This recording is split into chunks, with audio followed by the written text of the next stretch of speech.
Okay, hello everybody. Apologies for the delay. My name is Kara Vincent. I'm the knowledge translator here at CIPSRT. Welcome everybody and thank you for joining us for this Families Matter Research Group Interactive Series presentation, exploring the experiences and perspectives of parents of defense and public safety personnel. On to some very quick housekeeping. All attendees are in listen-only mode to limit background noise, and cameras are also shut off by default. Today's session is being recorded, and you'll be sent a copy tomorrow as soon as it's available, which is generally by the end of the day. The GoToWebinar launch window can be blocked by some organizations, so if you do find you're having audio or visual trouble, you might have to join us by phone, which you can see in our little graphic where you can find those settings. We have set aside time for audience questions at the end of the session. You can send us your questions through the questions box anytime throughout the session, and we will be monitoring that and passing it along to our panelists. Okay, next slide.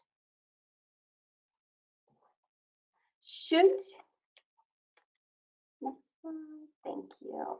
Should you require French translation services, we invite you to access Wordly, our AI-generated translation service. I'm going to pop a link in the chat for you to access that service. Be sure to keep both windows open, one for the webinar and one for Wordly. Select French, Canadian French at the top of your window, and all of the dialogue will then be translated into French for you. So I'm going to pop that in the chat, but first I'm very pleased to turn it over to our wonderful presenters today.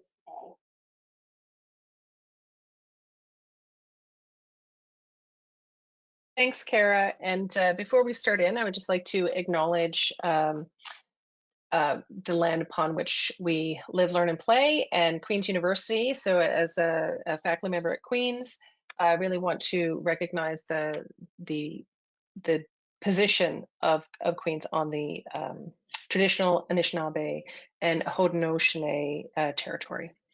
And so thanks to everyone who's here today. So it's lovely for us to continue in our series of conversations to try and raise issues that we're hearing in our engagement with families and those who study, serve, and support them in the public safety community, and to really understand, well, what about the parents? Where do the parents fit in all of this conversation?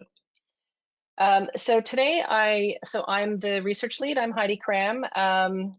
And I'm happy to be able to introduce Lisa Vaters, who's a parent of an actively serving Canadian Armed Forces military personnel. And so in the Families Matter Research Group, we work really closely with our Families Network to really try to bring in what these new and emerging issues are. And it's something that we've been hearing for quite a while is, where and how parents kind of fit in all of this. So I'm just going to kick things off a little bit at the beginning for us to think about, what comes to mind when we think about families. And honestly, one of the only times that families really has a very public-facing forward role is during Remembrance Day ceremonies. And when we think about the families, thinking about the Silver Cross Mother, who is selected each year to lay a wreath at the cenotaph in Ottawa, that's a very important moment, and it's an important recognition. I think this one, Lisa and I were talking about this, and I don't have my notes. I think it's Sheila Johnson for Corporal Johnson, or Jonathan. I'm getting the name wrong, which is terrible. Sorry, Mrs. Sheila Anderson. Yeah. Sheila Anderson, and it's Jonathan Anderson, who was killed in 2007 in Afghanistan. And so I seem to have some sort of very jumpy mouse that I'm not touching, but seems to be moving forward and backwards. So I apologize for that. So when we think about the cenotaph and the Remembrance Day ceremonies, this is one of the ways in which, we see mothers. But these are mothers of deceased soldiers. So soldiers who've been lost in the line of duty.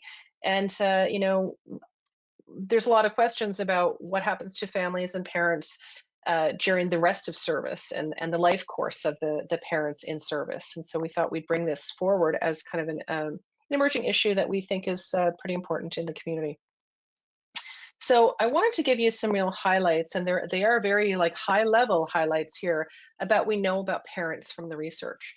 And you know, when we look at things across different sectors, we look at the military families, we look at veteran families, we look at families of public safety, most of what we know about parents really does come from either the military literature or from the literature of those who have previously served.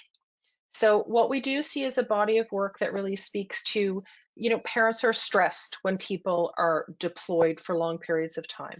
Often they step in for additional emotional, instrumental supports for the family of the person of their adult child who is away in their service. And this could be for training or for deployment.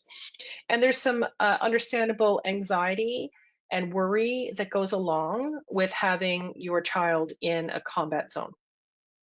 So we know that that happens for military families. We also know that families can really get looked to as caregivers when things don't go well. And when we look to the veteran family literature, we do see that parents are kind of pulled into that realm where they're looked to by society, by their children, and also by themselves to kind of step in and support their kids. Their children may or may not have a relationship of their own. They may or may have their own kids. They may have a relationship that kind of, you know, splits up through the stressors of the lifestyle or through some of the things that have happened through service. And often the families are kind of left there to sort out what to do to help. And so one of the ways in which we also see is that when things really go poorly and when things happen during service where people become ill or injured, or when people die in the line of service. And when we're talking about line of service here, we're thinking about the broadest interpretation of what line of service death might look like. And so, you know, we do think that, you know, parents play a particular role in this. I completed a study with, I think there's some people on the call probably who were part of that research that was funded by the True Patriot Love Foundation a few years back, where we're really wanting to understand the experiences of parents who were releasing from military service due to illness or injury acquired through service. And what we really saw was a pretty tremendous ripple impact on their own well-being, on their social networks, on their own kind of occupational career paths, on the relationships they had with other children or grandchildren, about where they lived. So lots of financial implications, a lot of social implications, a lot of worry, a lot of stress, a lot of holding space for their kids and their kids' children as well, and how to really do that in a place where the parents really aren't in a default way seen by most policy and programs to be who the target audience is. So often when we look at programs for families, it's often geared towards spouses or families with younger children. So we don't often see things that are intentionally inclusive of parents. So this is why we thought it was important to be able to raise this here today. Because one of the things that we do see in an increasing way is that, you know, parents may be the support to the person who is serving. So the parents, if you have someone who is younger, that might be, you know, if you're starting a job at 20, 22, 23, 25, these days, you know, with the cost of living as well, you may be still living at home or have gone back to live at home, and you may be looking to your parents as your primary form of social support. You may not have a partner or have, you know, forged out into a family of your own at this point. So policies and programs, are they considering these things?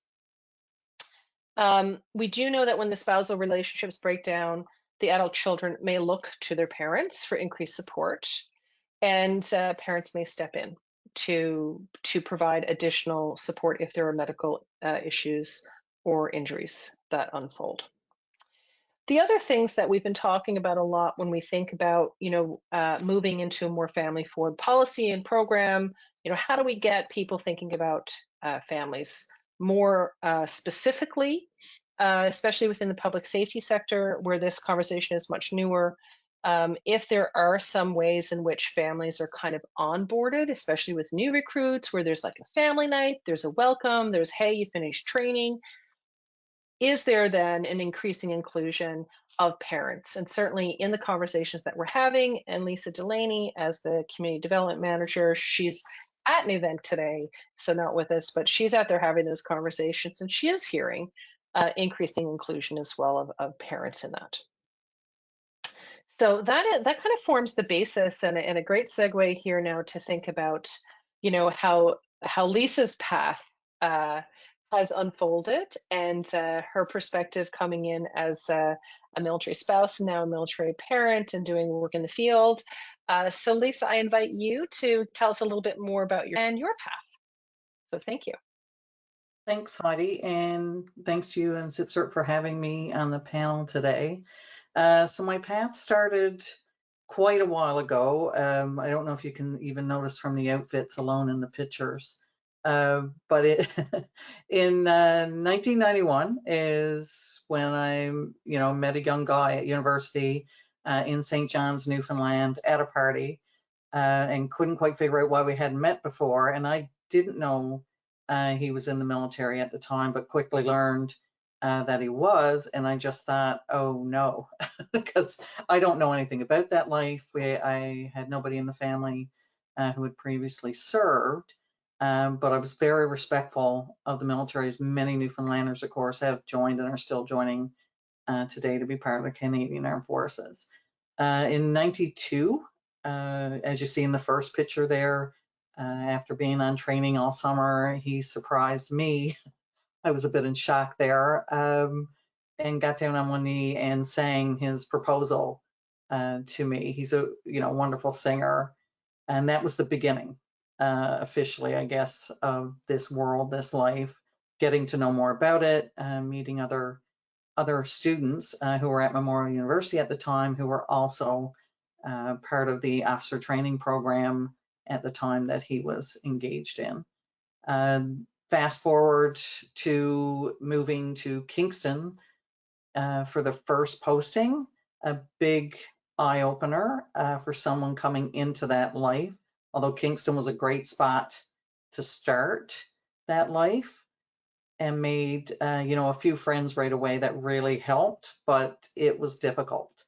Leaving your whole family, leaving the life you knew, leaving the plans that I had behind. I had other plans for myself until I met him, and they quickly turned, because he had a calling. And he believed in it 100%. And I was, I admired it. And I thought it was amazing that someone would sacrifice their actual life for their country and for the rest of us. So I wanted to be a part of that too, and I fell in love.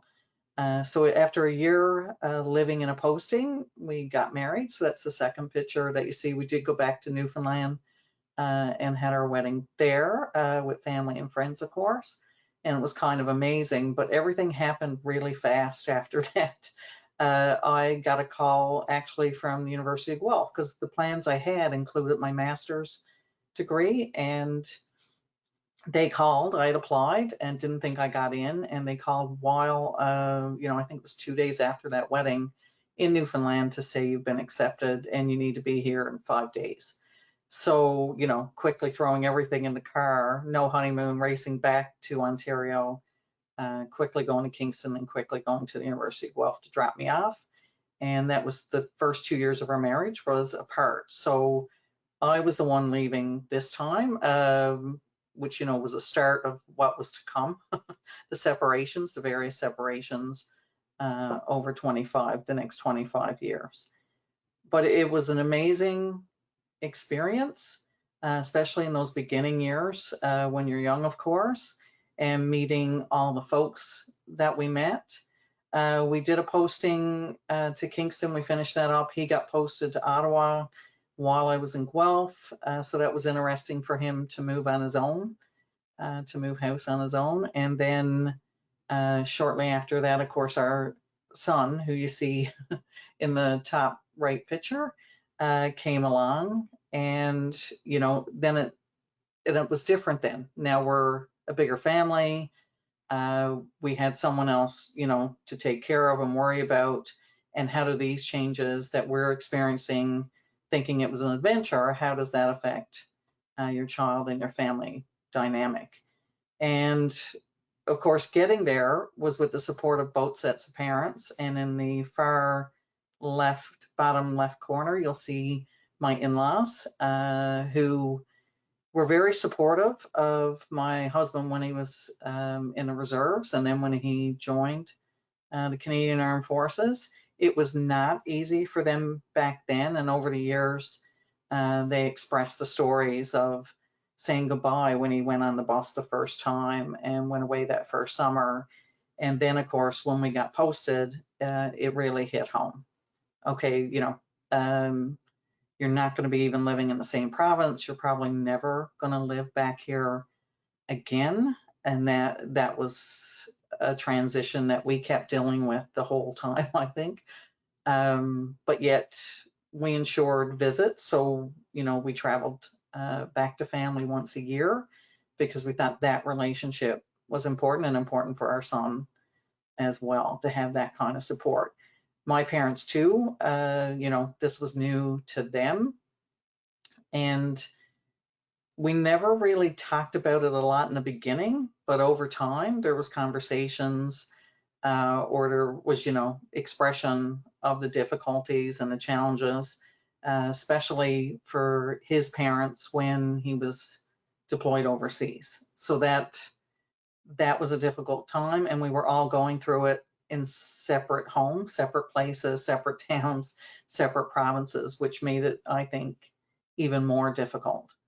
And I, you know, believe in, you know, open, honest communication. So I kept them, my parents and his parents, of course, in the loop all the time. Looking back, I don't know if it made it harder or made it easier. I just know everybody was educated, everybody knew what was going on. And, you know, you become quickly, as the spouse, the person who keeps that going, which can be a lot. And that can sort of relate to all the PSP public safety personnel as well.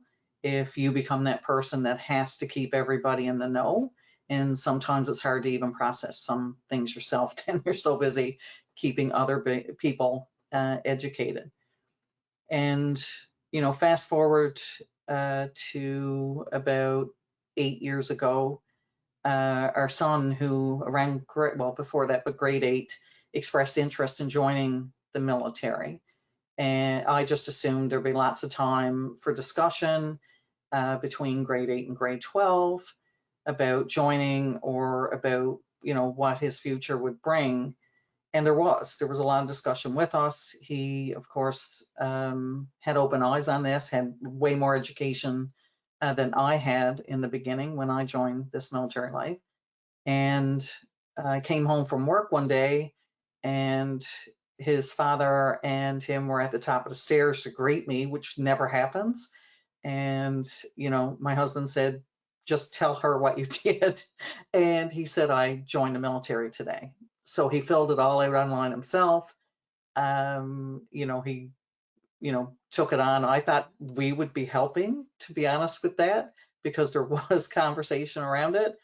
And it didn't go well for me. It was sort of a shock. It immediately, in that moment, sort of, there was a line of being a spouse of a you know, military member compared to being the mom or the parent of the military member. And, you know, I don't feel like I was alone in that moment. I think probably some other folks, and you'll be able to tell us if you felt that way too. No matter what the profession was, it's very strange. It's very different. And it really opened my eyes pretty quick. And the last picture, you'll see our son there in the middle bottom picture. And the last picture on the right is from this year because he had his first deployment, which again, very different being a parent, seeing someone, your loved one get deployed, but it's your son and not your spouse. It was very interesting for me too. It was a lot of worry, like Heidi had said, worry that I was used to not expressing, also on previous deployments with my spouse. But it really touched my heart a lot more.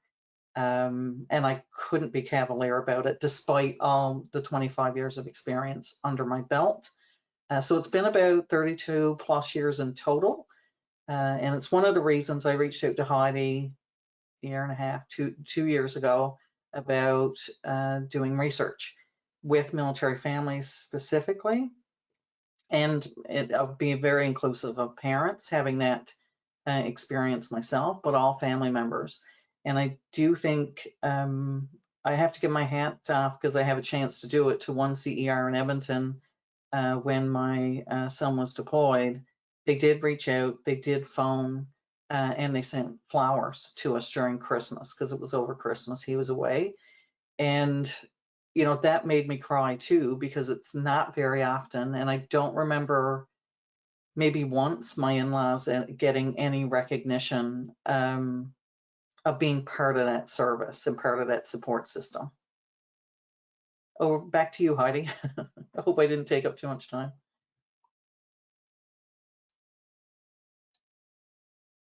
Oh, you're muted. Of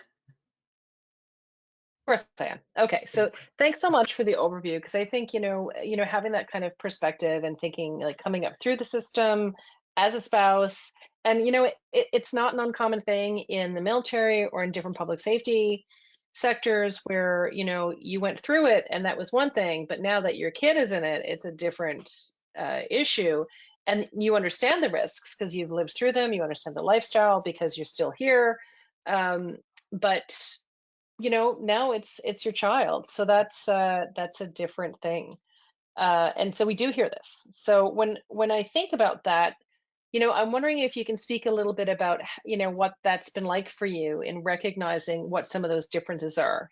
You mentioned about the things that were unexpressed as a spouse, but now they're coming up. Can you tell us a little bit more about that? Yeah, so as a spouse, you're home, you have a lot to do, there's a lot to manage, and you're more involved. But it was years ago, so there was less communication. Communication was stilted. There might be satellites even bothering conversations. So maybe once a week or once a month there was direct communication. And I could with my full-time job at the time actually try and put it out of my system. I was living on a base at the time, so that made a huge difference with 2 of the deployments. And I had friends in that world, spouses also, or partners, that were going through the same thing or have gone through it. So there was a lot of camaraderie in that, informally. But yet when my son left, there, physically near me, there wasn't anybody that had gone through it. A couple of friends had gone through it. I relied on them for support, but there wasn't a lot there. And you can't tell. I felt like compelled to, as a spouse, I could talk to my spouse about it, but I didn't want to share my feelings or my worry with my son, if that makes sense. Like, it wasn't the same. And I can't say I felt burdened, but maybe I was burdened by that. And maybe it makes a difference if your spouse has deployed, because then he has knowledge that I don't have, even though times have changed. Deployments are very different. My spouse was in peacekeeping when he was deployed, so I felt like I had less worry. Not that my son wasn't safe, it was safer, but it's never quite safe anymore. The times have changed. We're in a combat role within the forces now, and it's very different. Just being your kid, like, you know, when maybe people can relate to when your kid gets their driver's license, that first time they go out and drive without you, you worry differently than when, you know, say your spouse or another family member leaves. And this felt like that for me. It gave me that agitation, that same agitation when he got his license, only on a much bigger scale. Yeah. Well, and one of the other things, you know, you had said it just now, is this idea of, you know, when you come up through as a spouse and you might have some sort of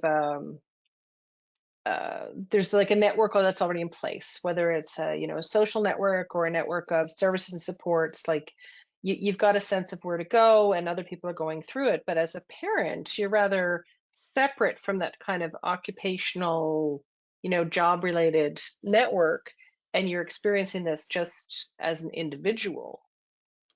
Yeah, and I know you've got the resources for later about the Support the Parents Facebook group. So that was one place I could go where other parents were going through similar deployments, not that one in particular, but on ships or other places in the world. And it was you know, a place to lean on.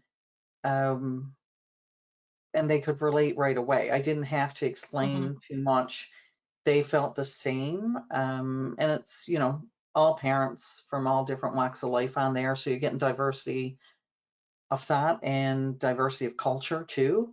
So Right. there were parents on there, because it did make me think, okay, I'm worried, I'm concerned, I'm sort of holding this in.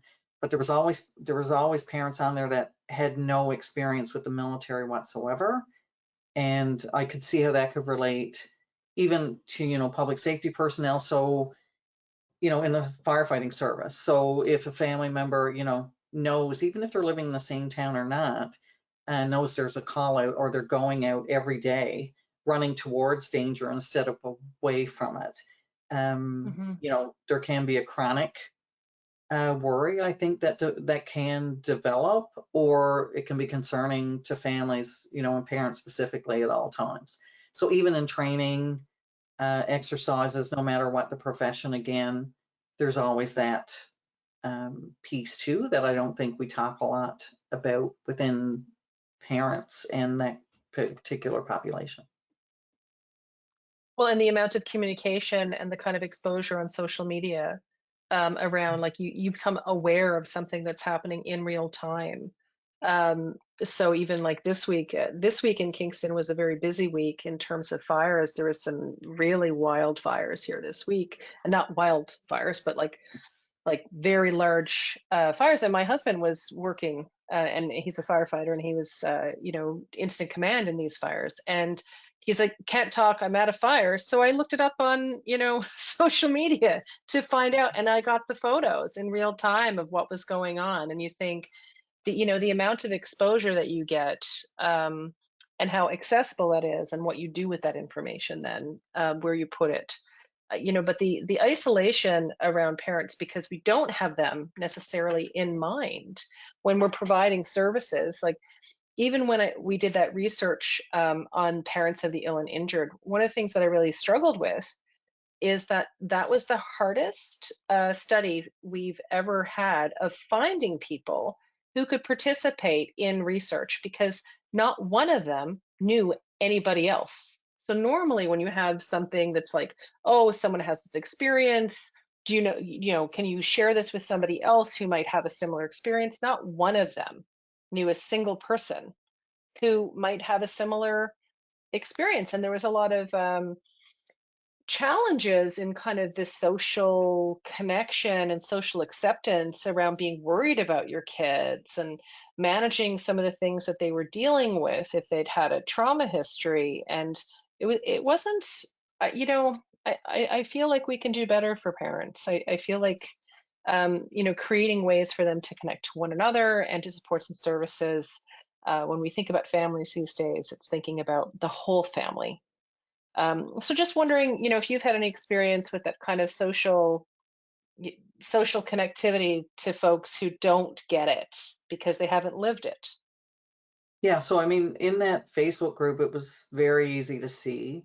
And over the years, so even before I became a parent myself, I mean, I met many, many parents of other military members, including friends of ours or complete strangers, over the 25 years.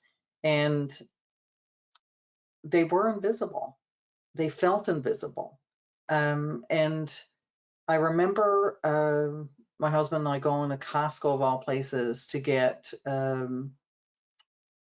General Rick Hillier's book. And he was there to sign the books, which was a complete surprise to us. And so he took time to talk to, us and talk to my husband about a service. And when we took the book out, we checked it out, we got in the car, he had written in it. And basically, because we'd said we were buying it, a copy for his dad, because his dad, loved those kinds of books and information, he had written in it, thank you to you both for sacrificing your child and for allowing us to take care of him. And it made us cry. It made him cry Christmas morning because he said it was the first time he'd ever had any acknowledgement. And so that, watching my in-laws over the years too, on a personal level, I could see that they had struggled and they had no one who was going through something similar to actually sit down and talk about, or to say you're not alone, to say, we're here for you. Call us in the middle of the night if, you're worried when they are deployed, for example. They didn't have that.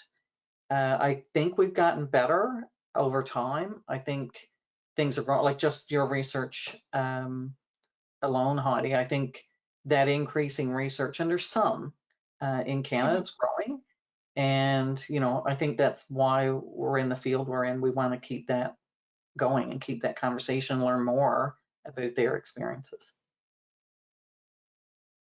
Yeah, I know that you and I have spoken about this, is that it's different in different places. Like in Canada, the visibility and awareness of, how people serve in defense or public safety might not be, as generally kind of understood.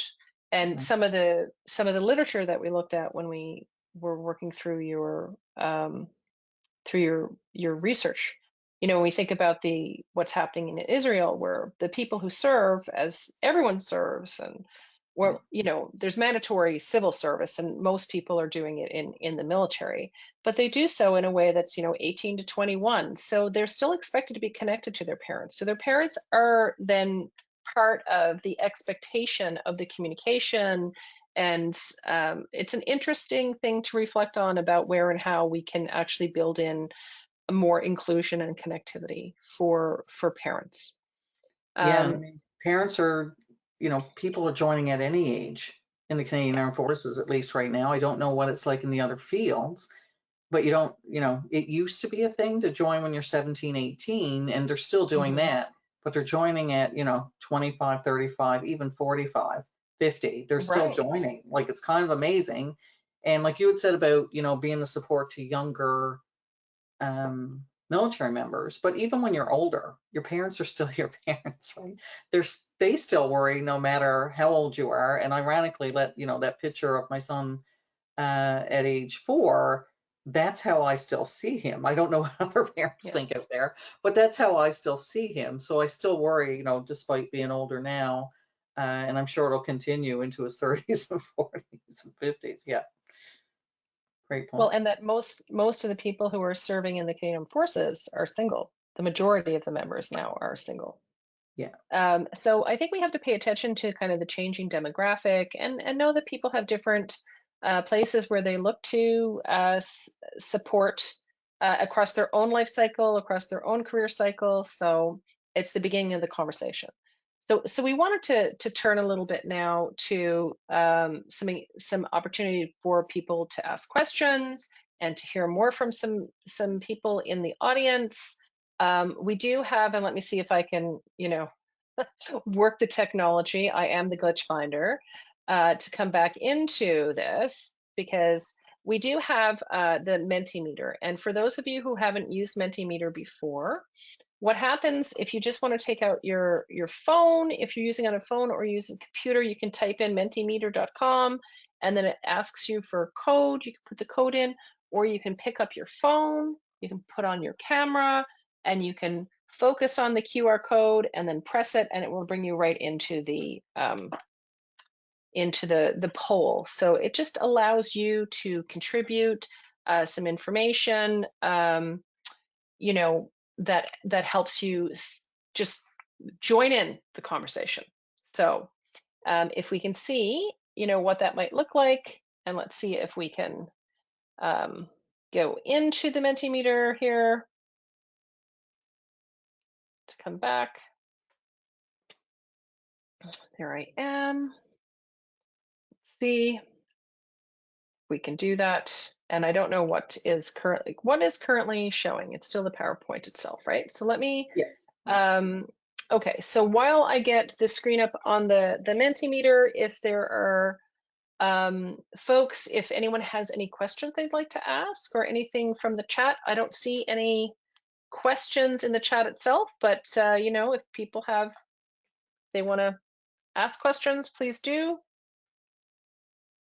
Yeah, the link for Mentimeter is in the chat as well. So if they want to go in Yeah. there and then just punch in the number, they can do it that way as well. Yeah. Okay.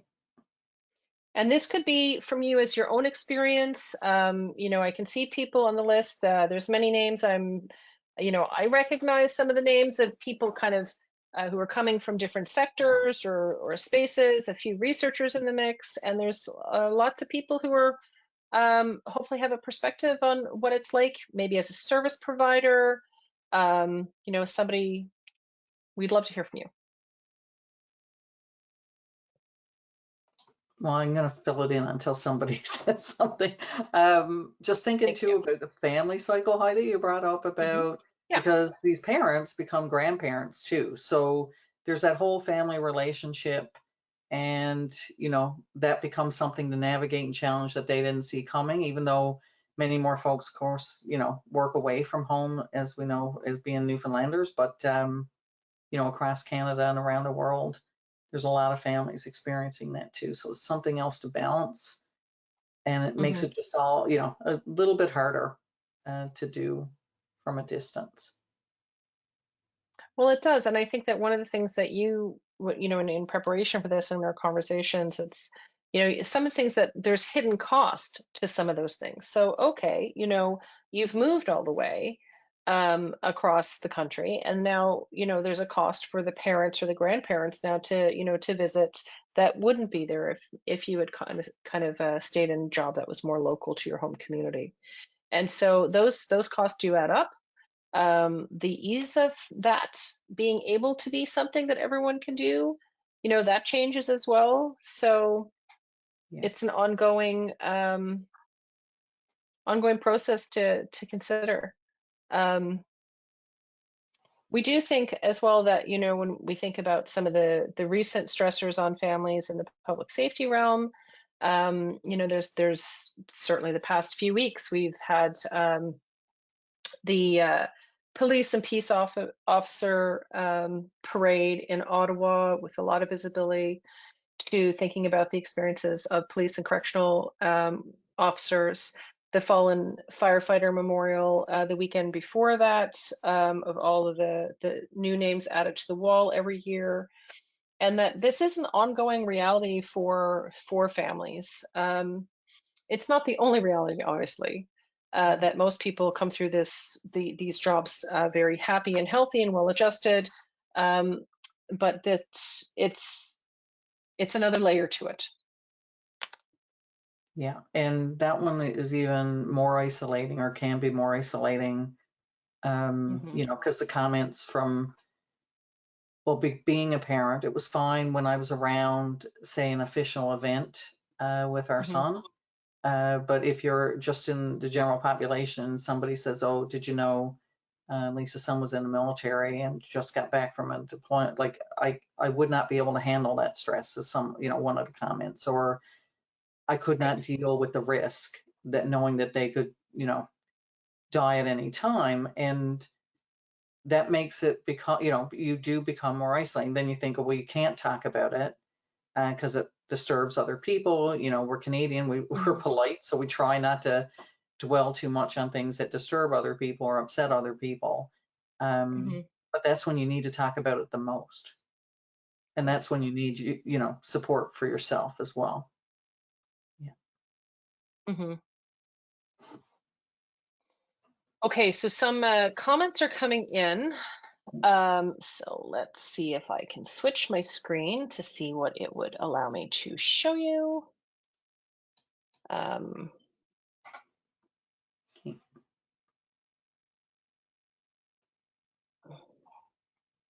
You'd think that this would be more straightforward for me by now, but not today, apparently. Okay, so I'm going to stop the Menti screen. So hopefully people have been able to get into that.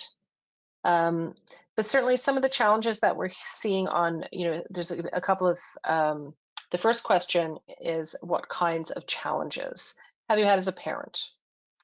And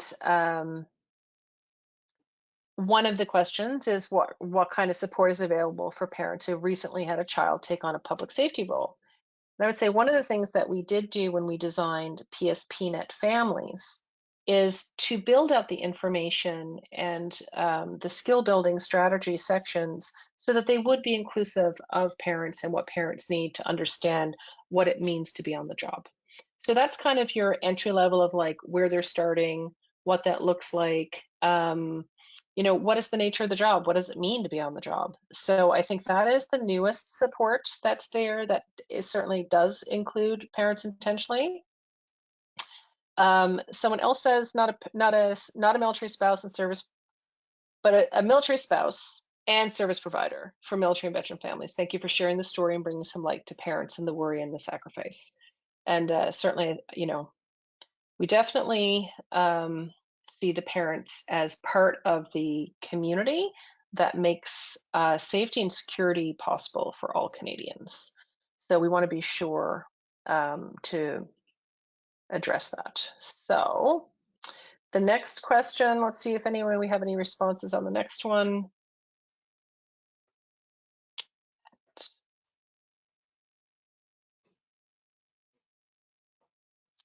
Still says it's waiting for responses. I feel like probably some people have probably provided responses, but I think I did introduce myself earlier today to you, Lisa, as the glitch finder, and that if a glitch is going to happen, it will happen if I'm touching something that is related to technology that is live. So, okay, we've got a couple of other items here. I'm a parent to a police officer, and while it has gotten easier over time, I'm aware he is on shift and what is happening in his city. So that kind of sense of vigilance and that it just takes up some of your bandwidth. It's like your bandwidth is just dedicated to this. And certainly very emotional when police officers are killed. I can't allow myself to think that he won't come home from his shift. Yeah. Yeah, absolutely. I think, thank you for sharing that. And it's hard. It's just hard. And it's hard on the families experiencing that tragic event, and then it's hard on everyone else who's related to it as well. So thank you for that. Yeah, it really is, because I think that's one of the things that we're trying to respond to as well in the research, is trying to figure out, okay, when one police officer is injured or killed in the line of duty, then all the police families are thinking about that, and it's not hard to imagine that being your family member. And so as Canadians, we feel that. I think as part of the military and veteran community, we feel it too, because there's a lot of partnership between our police force and our military in Canada, especially on deployments as well. And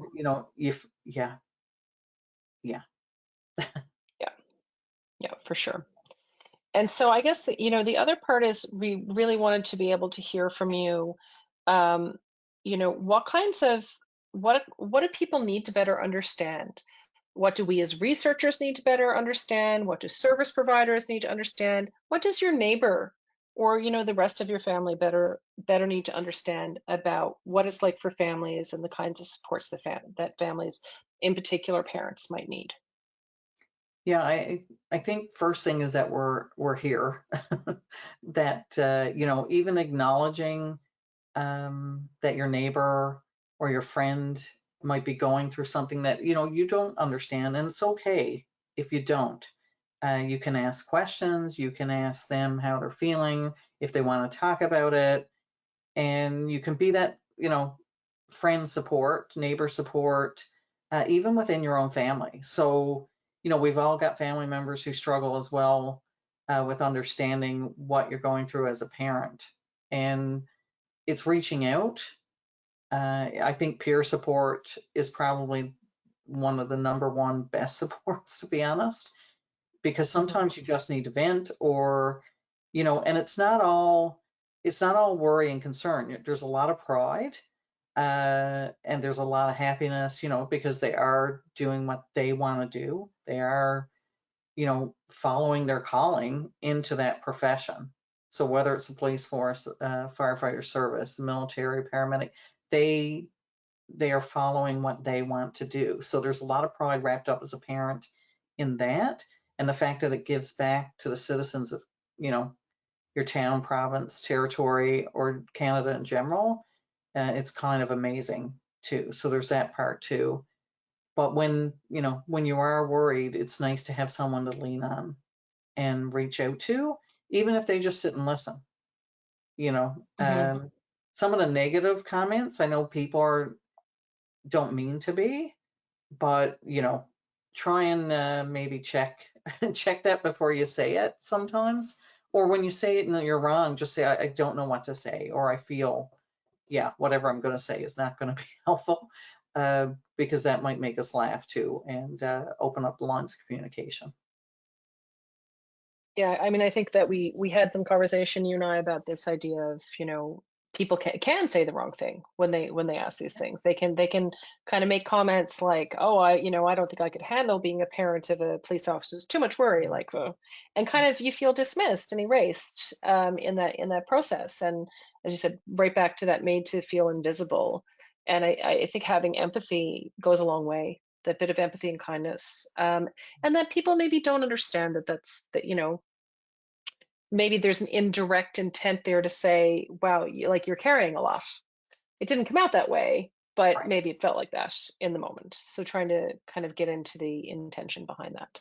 Yeah, and then for programs and Sometimes. services and policies, I mean, for the folks out there, the decision makers, to actually consider that population in all of those policies, programs, and services, to start putting it in, to start recognizing formally that way, because if we model that and then we get it out to parents and they start using those services or programs and see how it helps, then that can make a lot of difference in very many people's lives behind closed doors for the most part.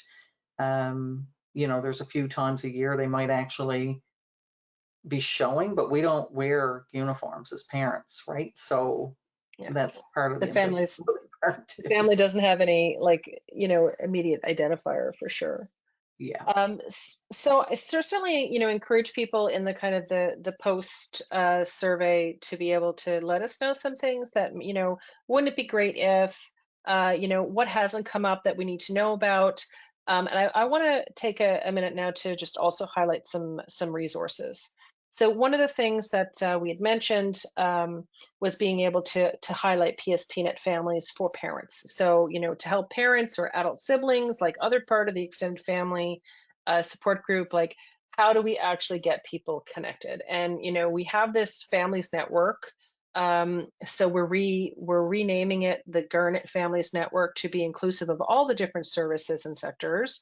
And that this Garnet really as an emblem of connection, love, belonging, trust, and to really build that out. And so we run this quarterly series, but we also have a newsletter that you can sign up to stay in the know. And we really want to be able to do that in the same kind of way here. If you do that QR code for the newsletter, then you can join up on that. So I'll just leave that up for a moment. And then we have the next screen is just in relation to some service and supports that you may find useful in addition to the PSPNet families. So let's see. And this is not a complete list, but we were talking about some things that we are aware of that really do intentionally include parents. So you may not know, if you're a military parent, that you can reach out to your MFRC, your Military Family Resource Center, directly. You can do that. Parents can also go on to the Canadian Force, oops, there it goes again, the Canadian Forces Morale and Wellness Services, and use their resources. And there's an actual link there where there's, they hold space there for parents. Parents can also call the family information line that the Canadian Armed Forces has. And Lisa mentioned that there is a Facebook page for parents of military members. There's also the HOPE program. We also see that the Strongest Families Institute offers services to parents of military actively serving as well as veteran families, and that does, I'm pretty sure, and I think I saw Liz on the call, it does include RCMP veteran family members as well. So we know the Atlas Institute for Veterans and their families continues to do engagement with families, and Polly and Larissa are in charge of the families reference group there. So they've done some great job at trying to make inroads in the veteran community. For those of you who are interested in finding out like what's new, the Journal of Military Veteran and Family Health, it's a free open access publication. Wounded Warriors Canada also offers things that are cross service, and so one of the things that I want to note for those who may have a bereaved, who may be in a bereaved family or know of a bereaved family, that they have expanded their inclusion to Surviving Family program. It had started during COVID as a Surviving Spouse program, but this would be something that would include parents as the Surviving Family program. If you are on the call and you are here or know of any other informal or formal supports, or provide them yourself within your agency, please put it in the chat for everyone to benefit from. We'd really appreciate that. And so certainly to find out more, you can follow us through these kinds of things. There's Lisa, who would love to be here, but she's at the Ontario Association of Paramedic Chiefs conference today. So thanks to everyone for coming. There will be, when you close the meeting, there will be a link. Please fill out the information, because it helps us understand how the information is landing, what the conversation meant for you, and other topics that we're really trying to identify and be responsive as a research community, but also as our family network. So thanks so much, Lisa. I'd like to give you the last word on participating in this kind of thing. So over to you, Lisa, and thanks for your participation. Thanks, Heidi, and thanks to everybody for joining us today. I think it's part of the start to a bigger conversation. I look forward to anybody's feedback, and if you want to share anything or ask anything, feel free to reach out as well. And you can find me or find Heidi, no problem, I'm sure. And you're not alone. You're not alone. There's a big group out there that wants to welcome everybody with some open arms. And yeah, I really appreciate you coming today. And thanks for having me, Heidi. Thanks, Lisa. Thanks to everyone for joining us. Please do the survey. Please reach out if you have questions. Please let us know if we've missed. I'm sure we've missed, in our compiling resources and supports. We're always finding about new things. If you offer things that are specific to parents, please let us know. We really want to highlight that in one of our upcoming newsletters. So thanks so much. Take care. Take care.